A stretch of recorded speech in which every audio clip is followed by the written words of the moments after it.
Kenapa Islam berhasil di bumi Aceh? Aceh 100% Islam. Kenapa? Karena Raja Aceh itu langsung memegang tampuk kekuasaan. Namanya Merah Silu. Merah Silu, bukan nama Arab. Suatu malam datanglah seorang berjubah. Datang dalam mimpinya, meludahi mulutnya. Begitu dia bangun, mulutnya harum semerbak dan bisa dia membaca Al-Quran. Betul tidak? Wallahu a'lam. Dan berubah namanya menjadi Malikul Saleh, Raja Aceh pertama. Itu yang dilihat oleh Ibnu Battuta, seorang explorer muslim dari Maroko.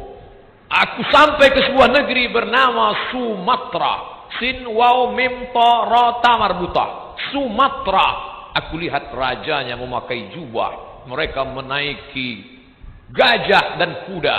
Dan aku dijamu dengan makanan yang mewah. Baca, explorer Ibnu Battuta sudah bercerita tentang Aceh di masa kejayaan, kekuasaan.